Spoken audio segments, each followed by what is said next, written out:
Bonjour à toutes et bonjour à tous.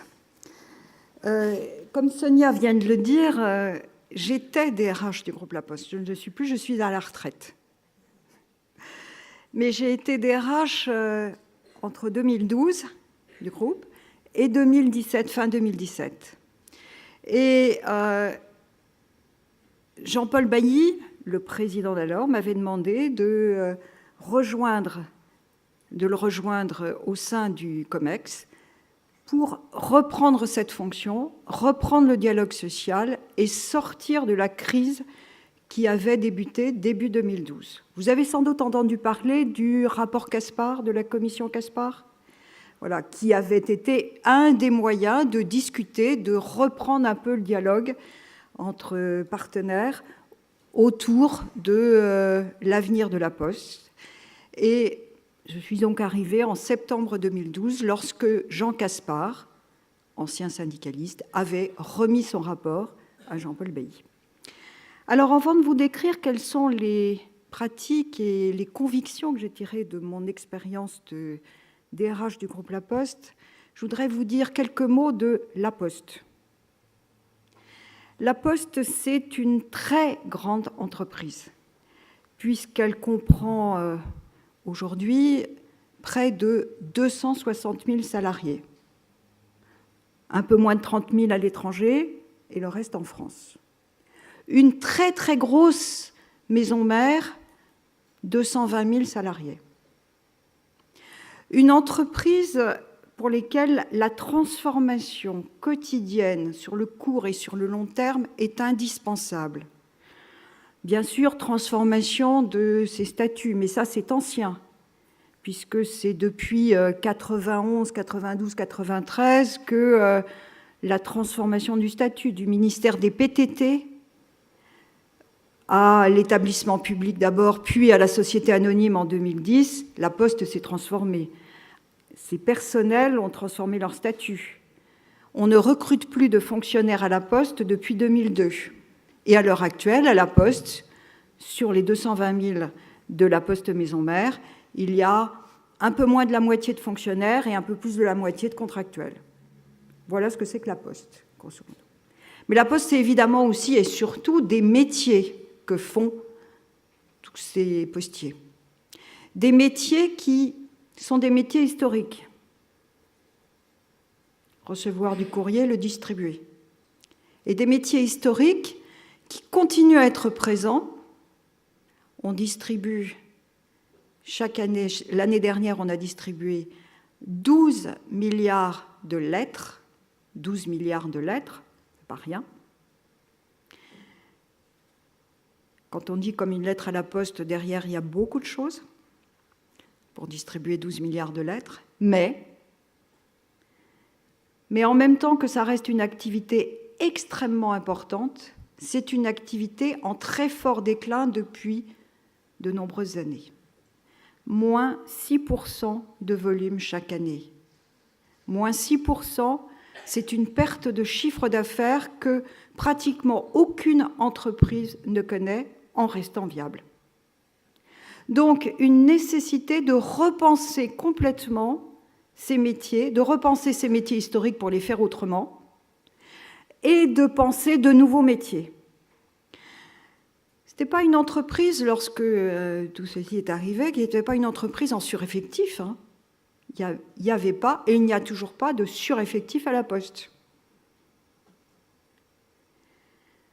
Mais il fallait, pour faire face à cette baisse de chiffre d'affaires, travailler autrement, faire une tournée de facteurs autrement, passer devant chaque boîte aux lettres, mais organiser la tournée différemment.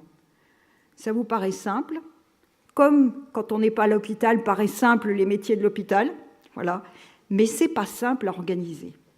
Et pour vous prendre ce seul exemple du facteur, mais pensez aussi aux bureaux de poste, vous les avez vus se transformer physiquement, vous êtes déjà rentré évidemment plusieurs fois dans un bureau de poste, vous avez vu la transformation des bureaux de poste. Mais je vais vous prendre l'exemple du facteur. Le facteur hier, c'était quelqu'un qui faisait sa tournée très tôt le matin, il commençait sa journée de travail à trier dans un centre de tri, vers 6h30, 7h. Et puis il partait, après avoir terminé de trier, faire sa tournée. Il terminait, on appelait ça le fini parti, avant de déjeuner. Il faisait 35 heures par semaine. Hein. Mais il avait terminé. Voilà quelle était l'organisation de sa journée de travail. Il le faisait en général 6 jours par semaine. Maintenant, pour beaucoup plus de la moitié d'entre eux, il commence sa journée un peu plus tard. Il a une pause méridienne. Il distribue du courrier, du colis, c'est pas la même chose. Dans une sacoche, c'est organisé différemment. Il fait beaucoup moins de tri. C'est fait en amont par des centres de tri industriels. Ce sont des usines, de vraies usines. Et il termine donc au milieu d'après-midi. Et il y a d'autres transformations encore dans le métier de facteur. Et par ailleurs, il fait un certain nombre de services. Aujourd'hui, 2 par semaine. Demain, il en fera 1 ou 2 par jour. Service à domicile. Voilà une transformation de métier complète. En même temps qu'on réduit le nombre de facteurs. Et il y a aujourd'hui 75 000 facteurs encore. Je vous ai décrit aussi voilà, quelles sont les transformations. Donc, de nouvelles compétences pour les métiers historiques et de nouveaux métiers aussi en même temps. Et puis, des réductions d'effectifs. Parce que face à cette baisse de chiffre d'affaires, pour arriver à ce que l'entreprise reste rentable et qu'elle ait donc un avenir, des réductions d'effectifs permises par les transformations d'organisation étaient nécessaires. Chaque année, la Poste, c'est un peu entre 6 000 et 8 000 suppressions de postes. Taux de remplacement, ça va vous parler, entre 20 et 25 %. Ceci fait sans aucun licenciement. Voilà les transformations, il y en a beaucoup d'autres. Et ces transformations, elles étaient à l'œuvre déjà avant 2012. Mais ce qui a sans doute provoqué 2012, la crise qui s'est passée à ce moment-là, c'est à la fois le contexte, souvenez-vous, de France Télécom, d'une entreprise qui se transforme, mais qui se transforme mal. Mal, j'ose le dire, avec des méthodes qui n'étaient pas les méthodes qui, personnellement, me semblent nécessaires. Et possible, et humainement possible. Dans certains cas, j'avais eu l'occasion de le voir avant même qu'on en parle publiquement. Donc je peux... Et donc une crise à France Télécom, la Poste à côté, l'ancien ministère des PTT, donc quelques événements un peu difficiles, douloureux, et ça éclate. L'ensemble des organisations syndicales en front du refus refusent non seulement de négocier, mais refusent toutes les réorganisations qui étaient en cours. Plus aucune réorganisation et transformation ne se faisait à la Poste. Dans une entreprise avec ces enjeux-là, ce n'était pas possible.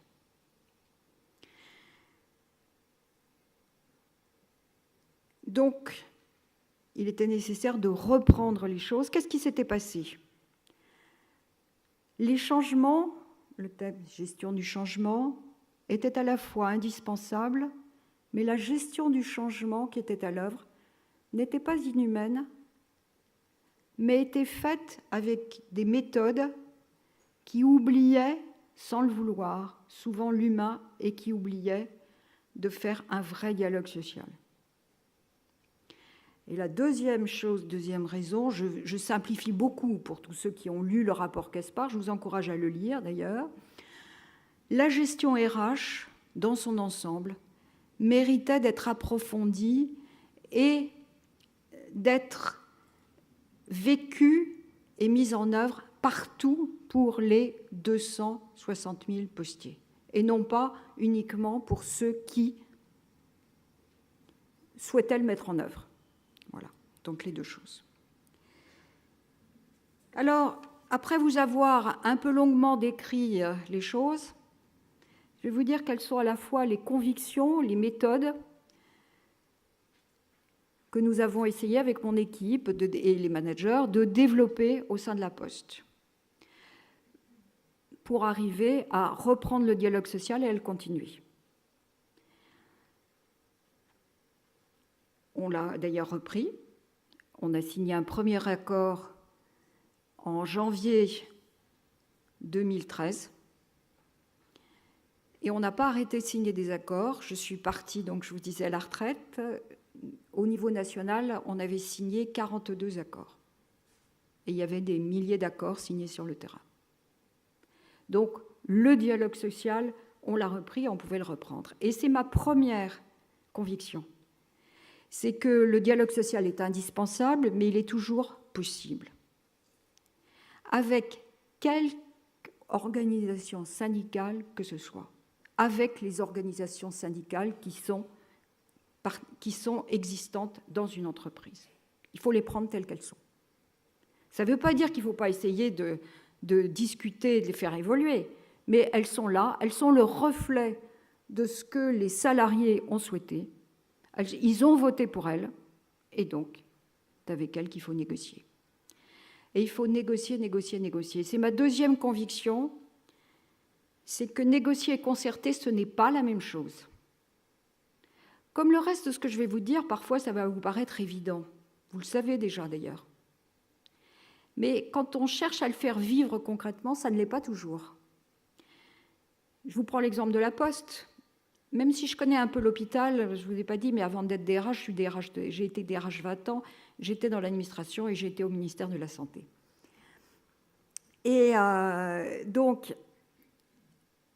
là, je me suis aperçue à la Poste, quand j'ai pris cette fonction, que souvent on confondait les deux choses.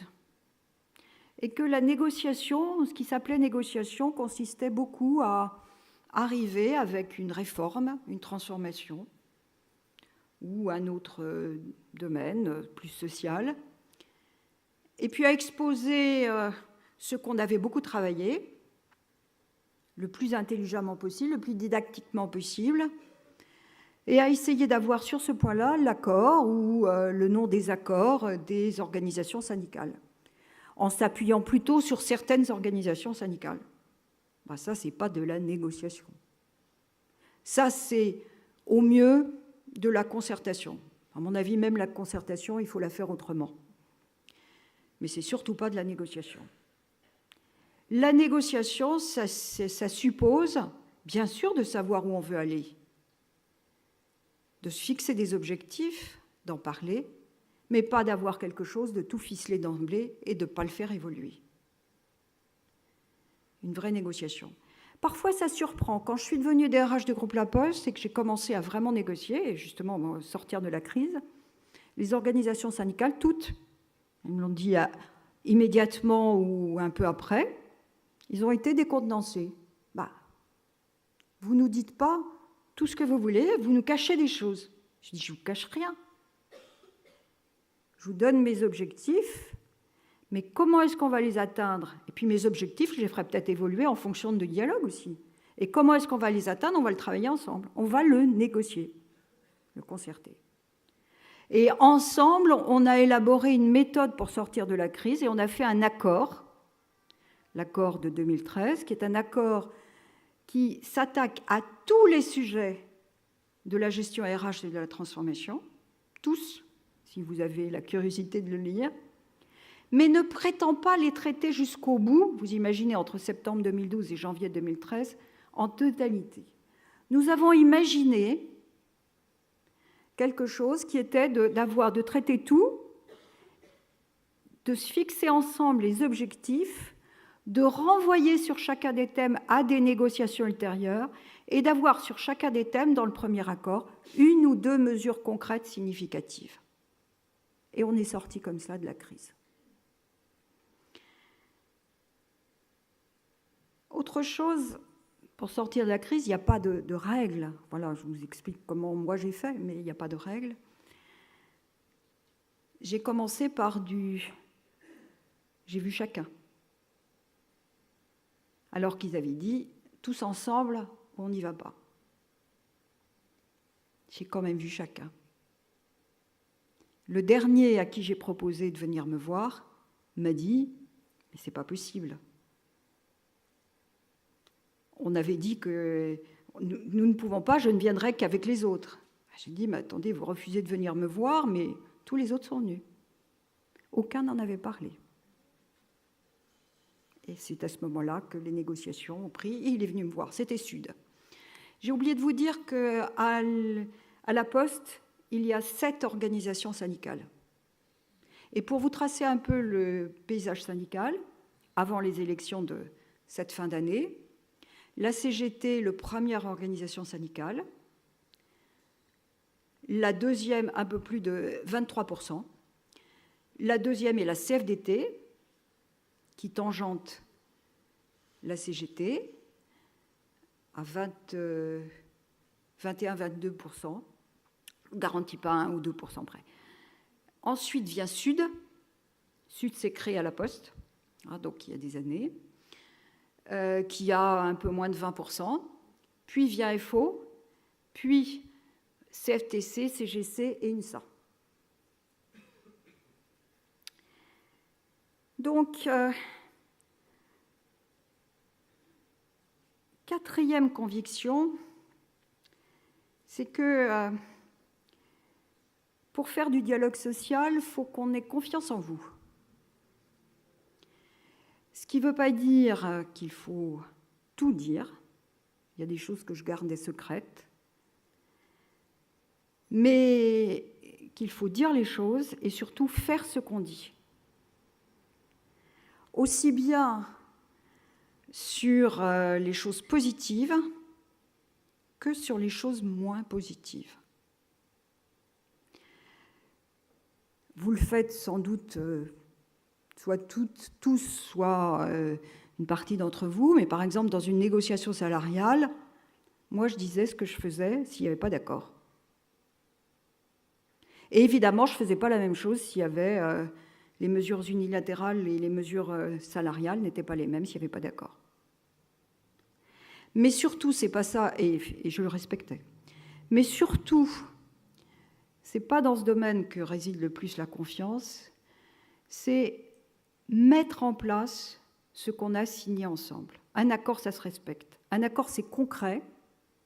Ce ne sont pas des grandes phrases, même s'il peut y avoir des préambules et des affirmations qui sont des affirmations de concept, des affirmations idéologiques au bon sens du terme, qu'on partage. Mais c'est du concret, et du concret qui transforme, du concret qui fait avancer les choses et qui apporte sur le terrain des avancées pour les personnels et pour l'entreprise. Et respecter un accord, c'est fondamental. Respecter l'ensemble de l'accord et le mettre en œuvre. Quand je vous dis respecter un accord pour 220 000 salariés, et faire en sorte, et ne pas prendre prétexte qu'il y a 220 000 salariés, 8 000 managers, que sur 8 000 managers, vous n'avez jamais, sur 8 000 managers, pareil dans toute entreprise, la totalité des managers qui sont de bonne volonté, ni excellents. Ça n'existe nulle part. Donc vous calculez, sûrement vous avez des petits ratios dans votre tête, entre 10 et 20% ne sont pas très très bons. Voilà, on les fait progresser, mais enfin ça reste. Vous calculez combien ça fait. Eh bien, vous ne devez pas admettre que même ceux-là, ils n'appliquent pas et ne fassent pas. Tous doivent appliquer. Et la tradition n'était pas forcément à la Poste de respecter les accords. Ce n'était pas la seule entreprise. Mais bon, on signait, puis après, on faisait, 2-3 ans après, on faisait un bilan. On voyait ce qui avait été appliqué, puis pourquoi ça n'avait pas été appliqué. Et puis on recommençait. Alors, je dis, on fait différemment. On signe, on applique. J'ai dit ça à mes collègues du COMEX. Je n'ai pas simplement dit, je leur ai imposé. Et donc, il faut non pas simplement imposer la mise en œuvre, mais il faut aussi former, accompagner, permettre, c'est aussi une des tâches des RH, permettre que ceci se fasse, éveiller. Alors, ce que j'ai fait aussi, j'ai mis en place une alerte syndicale sur la gestion du changement, puisque dans ce premier accord, on avait mis en place une nouvelle méthode de gestion du changement qui s'appliquait, sur laquelle on a formé tous les managers et tous les RH, les 8000 managers et pas les 6000 RH, il y avait 6000 RH à la Poste, mais tous les responsables RH. Donc savoir mettre en œuvre partout la méthode de conduite du changement. Et il y avait une alerte syndicale de 2 niveaux, compte tenu de la taille. Premier niveau, au niveau de ce qu'on appelle là-bas le noyau opérationnel de déconcentration, le NOD, noyau organisationnel de déconcentration, pardon. C'est ce que vous appelleriez peut-être, c'est un peu plus que le GHT. Voilà. Et puis, au-dessus, il y avait, auprès de moi, une deuxième alerte. Si la première alerte ne satisfaisait, la réponse à la première alerte, donnée dans un délai fixé par l'accord, ne satisfaisait pas l'organisation syndicale, elle remontait auprès de moi. Ce mécanisme a permis, accouplé avec les circulaires, accouplé avec la formation, l'accompagnement, etc., a permis que la gestion du changement se mette partout en place.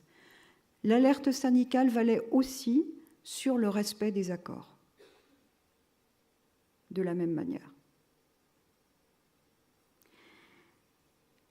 Et si j'ai insisté beaucoup sur la confiance et le respect de ce qu'on signait, c'est qu'une des choses qui avait été beaucoup reprochée en 2012, c'était justement que ça ne se respectait pas, qu'il y avait une différence entre les discours et la réalité de terrain. Alors parfois, et le dialogue social, vous le savez bien, ça n'est jamais une seule vérité. Parfois, le non-respect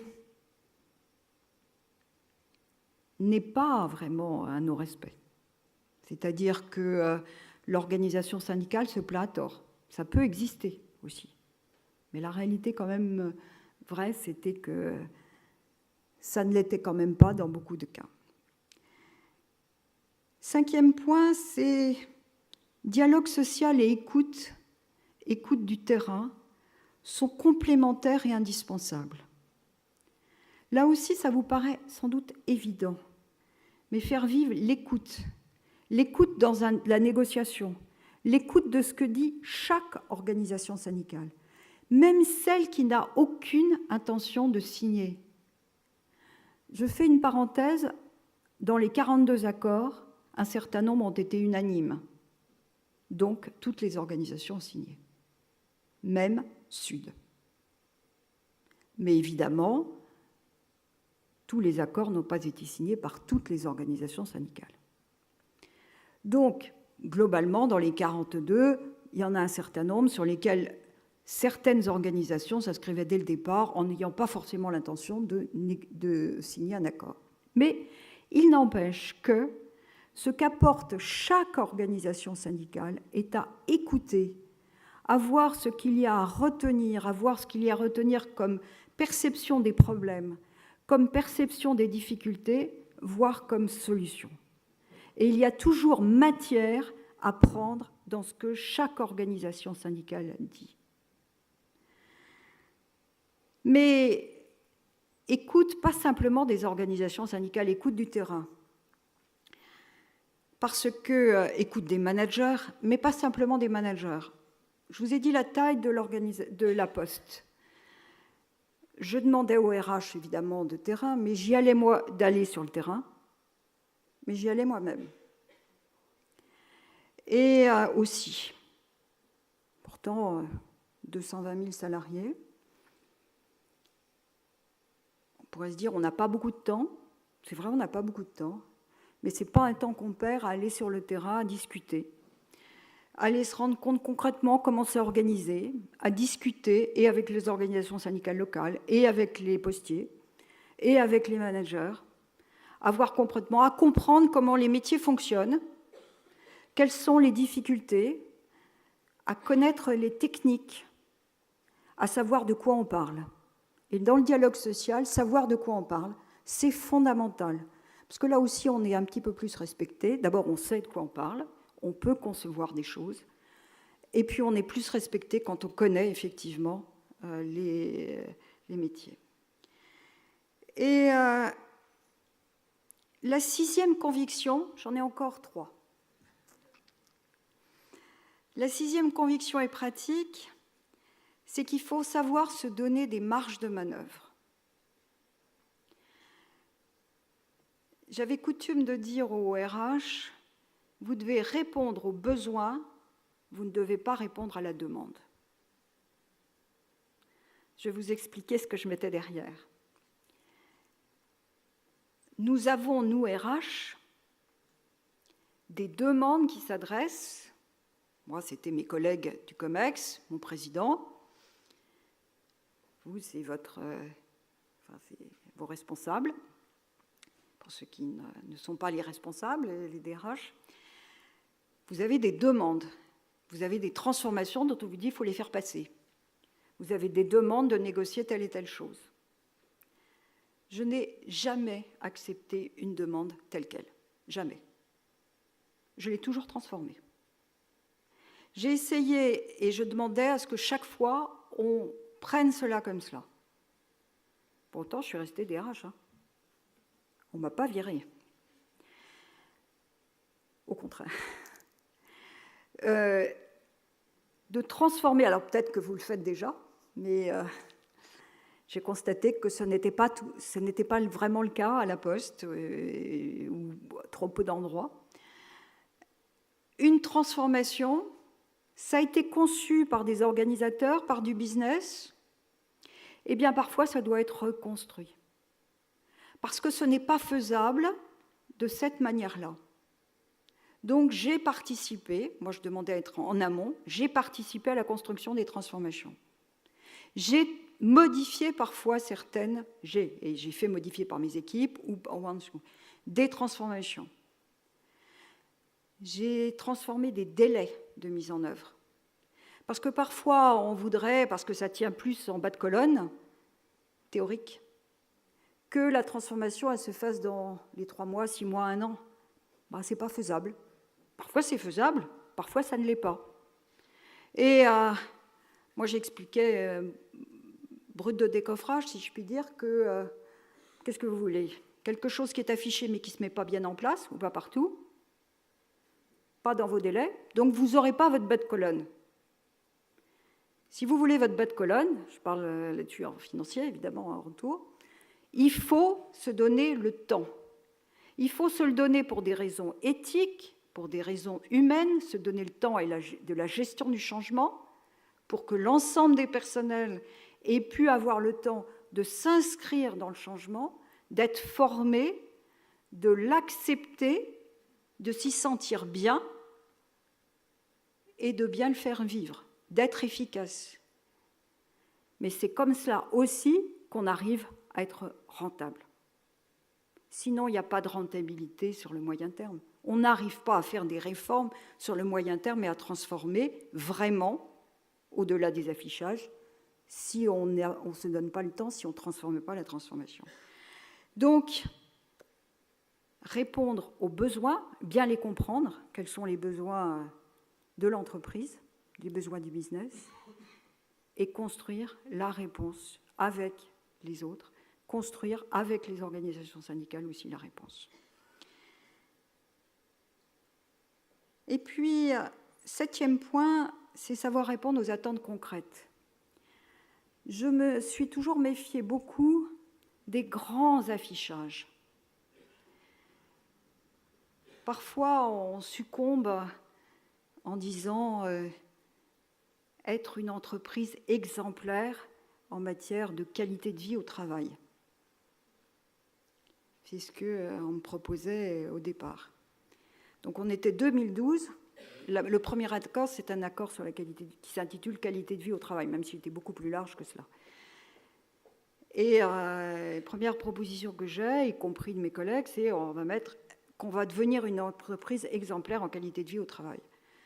Je dis franchement, on sort d'une critique telle qu'elle est, la réalité que vous connaissez, ce qui ne veut pas dire qu'on était une entreprise mal gérée, inhumaine, encore une fois, on était une entreprise avec des principes, des valeurs, mais on était loin d'être une entreprise exemplaire. Et on va afficher qu'on va devenir une entreprise exemplaire, mais on ne va pas être crédible. Faisons ce qu'on va faire, soyons ambitieux, mais concrètement ambitieux, et si nous devenons une entreprise exemplaire, qui peut se revendiquer comme la meilleure sur le plan national, on le fera, mais une fois qu'on aura atteint le résultat. mais n'ayons pas des ambitions qui seraient en décalage avec ce que les postiers vivent sur le terrain concrètement. La deuxième chose pour être concret, parce que je vais là-dessus, c'est aussi de s'attaquer à des problèmes très concrets. Il faut à la fois gérer du changement, transformer les métiers, accompagner, faire des parcours professionnels, faire des mobilités, les organiser, permettre à chacun de se faire. Il n'y avait pas de mobilité ou pas beaucoup à la Poste, hein. Donc on est devenu une entreprise dans laquelle il y a des mobilités et des mobilités choisies. Beaucoup de parcours. Tout ça s'est construit, mais ce n'est pas l'objet, je ne veux pas vous raconter toute la politique RH. Si ça vous intéresse, je pourrais répondre à une ou deux questions sur le sujet. Mais on s'est attaqué aussi sur des problèmes extrêmement concrets comme les locaux professionnels. Et sur les locaux professionnels, on s'est dit, alors je n'ai pas fait d'accord sur ça, ça a été un programme, mais ça n'empêche qu'on en a parlé aussi avec les organisations syndicales. On a intitulé ça Beaux locaux, B-O-L-O-2-C-O, on s'est amusé, voilà, un petit peu de marketing, mais surtout, on s'est dit, on veut que partout, il n'y ait plus rien qui nous fasse honte. Plus rien dans lesquels un postier puisse se dire « j'ai pas envie d'y aller le matin ». Qu'est-ce que c'était ? Je vais rentrer dans le très concret. Les toilettes. Ça peut vous paraître, je suis partie du dialogue social, je suis aux toilettes. Les toilettes, il y avait encore des toilettes à la turque, à la Poste, ou d'autres choses qui n'étaient pas convenables. Les lieux de restauration. Je vous ai parlé tout à l'heure des facteurs, avec la pause méridienne. Dans sa tournée, il faut manger quand on fait une pause méridienne. On est en tournée, on ne peut pas revenir forcément au centre de tri, on est en tournée. Donc, quand ça avait commencé à se faire, ce n'était pas forcément organisé. C'était, chacun était censé être responsable, c'était affiché. Donc on s'est dit non, ça ne va pas. Il faut que partout, il y ait un lieu qu'on trouve avec une mairie, avec une association, parfois même un établissement hospitalier, un lieu dans lesquels, correct, pas luxueux, correct, avec un minimum d'équipement, dans lesquels les postiers, les facteurs puissent aller déjeuner, etc., etc. Un quai de déchargement, qu'il n'y ait pas de problème et de risque de chute. Nous avons rénové comme ça, sur 2 ans, nous avons fait 13 000 opérations sur l'ensemble de la Poste, de rénovation. Et à chaque fois, localement, on mettait le avant, et lorsqu'on avait terminé, le après en photo. Concret, on avait affiché qu'on allait le faire, quels étaient les standards qu'on se fixait, et on le faisait. Deuxième chose, et dernière chose, pardon, parce que je pense que, voilà, il faut s'acheminer vers la conclusion. Vous avez vu que j'ai parlé des 7 organisations syndicales. Je vous ai dit qu'on a signé au niveau national, en quelques années, 42 accords. Certains étaient des négociations obligatoires, mais la plupart non. Je n'ai jamais considéré qu'il y avait les syndicats réformistes et les autres.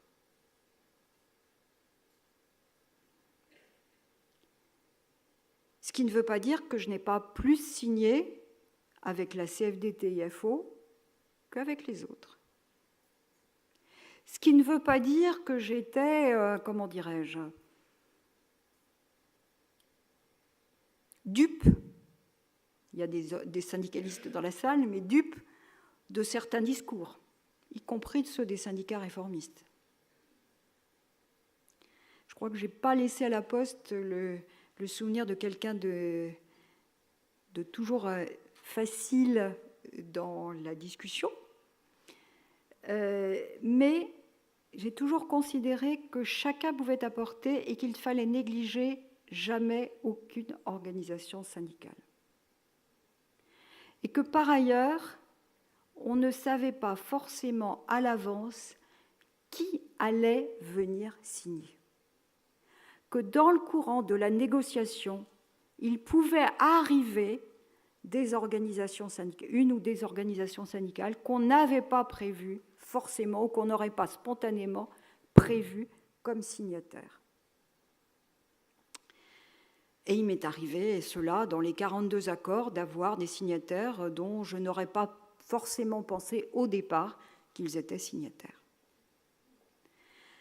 Et par ailleurs, je n'ai jamais oublié que, et Jean-Paul Guillot l'a sûrement vu puisqu'il était à la commission Caspar, Jean-Paul Guillot qui interviendra tout à l'heure, que lorsque dans la commission Caspar, il y avait toutes les organisations syndicales, il y avait des positions syndicales qui s'exprimaient de manière forte et très critique.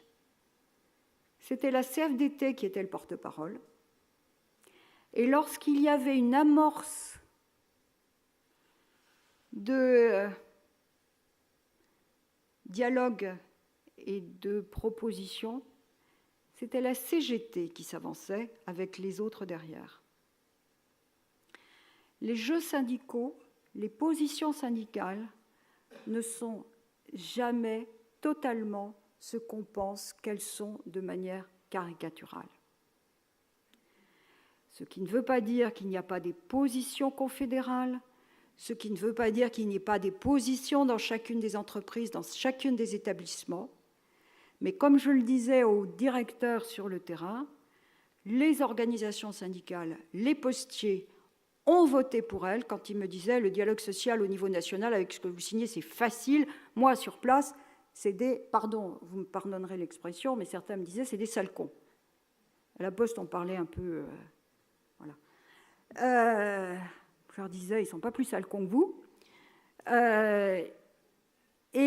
Non, mais on avait du dialogue direct. Mais avec celui à qui j'ai répondu ça, on s'entendait très bien pour bien éclairer les choses. Mais je disais, parce qu'il me disait, mais les facteurs, quand je les vois, ils sont d'accord avec les nouveaux services, ils sont d'accord avec les évolutions telles qu'elles sont, ils ne me disent rien, etc. là-dessus. Je dis, mais ils votent pour qui, vos facteurs? Ils votent pour cela. Donc, c'est qu'ils n'osent pas vous dire, ils ne votent pas pour ceux qui vous ont dit oui.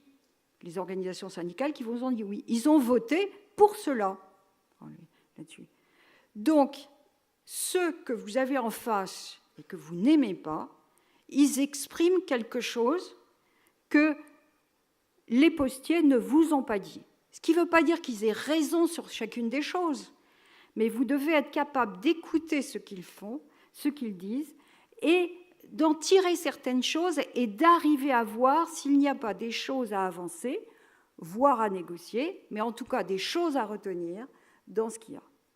Vous avez compris à travers mes 8 convictions et mes pratiques qui en découlent, que j'ai essayé d'illustrer, que je suis persuadée que le dialogue social, c'est indispensable, je suis persuadée que c'est possible. J'ai en fait commencé à négocier, je ne vous l'ai pas dit, en 1983, dans le domaine de la santé, il y a longtemps, puisque j'ai commencé les négociations avec les étudiants en médecine, qui étaient pour ceux qui... Personne ne doit s'en souvenir, mais en 1983, toutes les professions de santé étaient dans la rue, et c'est moi qui négociais avec toutes les professions de santé, et que je n'ai jamais considéré que c'était perdu et qu'on pouvait arriver. J'ai commencé avec les étudiants en médecine, les internes et les chefs de clinique, et puis toutes les professions de santé, et je n'ai jamais arrêté de négocier. La profession RH n'est pas uniquement le dialogue social, mais l'entreprise, comme la profession RH, passe par le dialogue social, sans organisation syndicale. Et vous avez des élections professionnelles, et je termine par là, à la fin de l'année, moi j'ai toujours veillé avec le président, avec Philippe Val, avec mes collègues du COMEX, nous avons veillé, nous nous sommes mobilisés pour qu'il y ait un taux de participation aux élections professionnelles important. Nous étions en vote électronique. Aucune organisation syndicale n'en voulait. Nous l'avons fait partout, 220 000 personnes. Nous avons voulu, à l'époque, quand nous l'avons fait, la première fois, 2014, 70% des postiers n'avaient pas d'ordinateur à titre professionnel. Et chez eux, tous ne l'avaient pas. Hein. Taux de participation, 76%.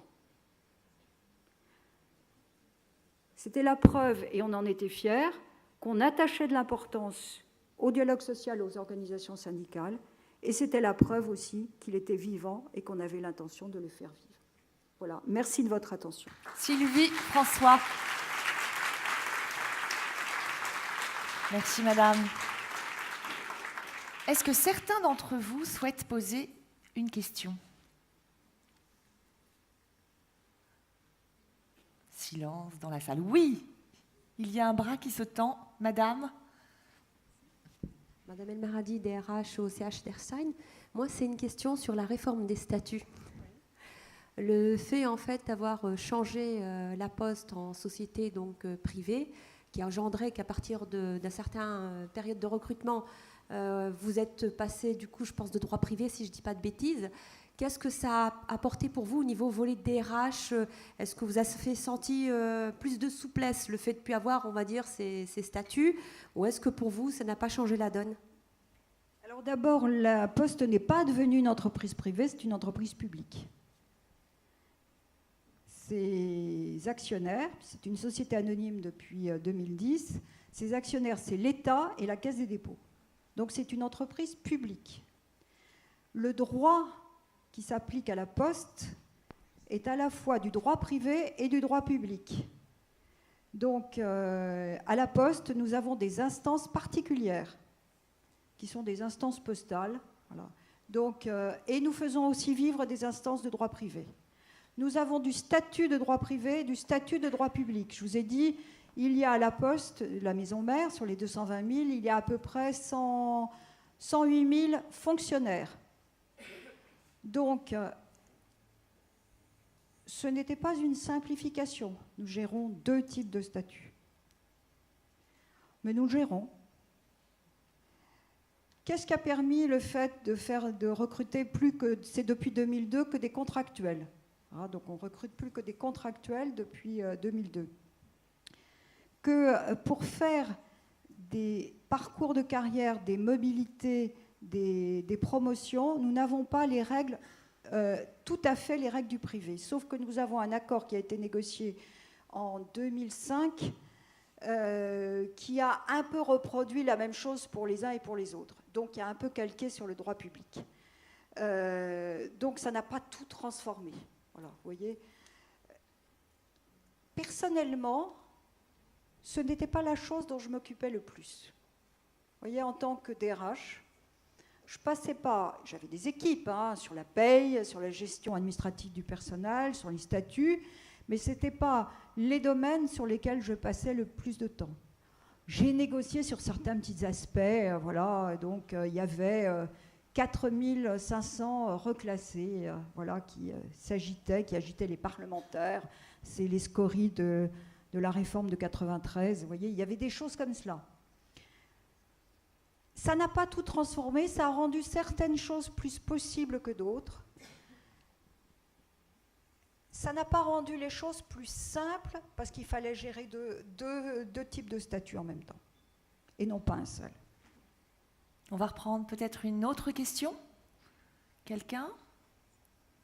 Alors c'est moi qui vais la poser, si personne ne veut la poser. Quelle a été la négociation la plus difficile, la plus pénible ? Sur quel thème ? Alors c'est celle qui s'est... vous voyez, sans hésitation, réponds. Elle n'était pas pénible, je n'ai jamais considéré, sinon je n'aurais pas passé non, vous êtes une ma vie négociatrice, en effet, c'est toute votre voilà, vie professionnelle. Donc, qu'est-ce qui a été le plus dur, difficile à la Poste ? C'est dur, mais ça n'est pas pénible, c'est pas la même chose, la difficulté, la pénibilité. Donc, celle à laquelle j'attachais le plus d'importance et que j'ai commencé par rater, donc on ne réussit pas toujours. C'était la négociation qui s'est conclue par un accord en 2005 et qui s'appelle « Un avenir pour chaque postier ». Et cette négociation, c'est celle qui accompagne de 2015 jusqu'à 2020 la transformation de la Poste. et qui accompagne avec la formation pour tous les postiers, l'évolution des compétences, les parcours de carrière, la mobilité, et qui parle aussi un peu de conditions de travail. On en a fait une après sur la... Et j'avais négocié 2014. Et j'avais voulu négocier parce que, voilà, sans doute ai-je eu tort. En tout cas, je ne suis pas arrivée. Alors qu'il y avait des élections professionnelles fin 2014. Donc j'avais commencé une négociation en mai-juin 2014. Mauvais timing. J'y suis arrivée après, avant ou après, veille d'élection. Mais cette fois-là, j'y suis pas arrivée. Et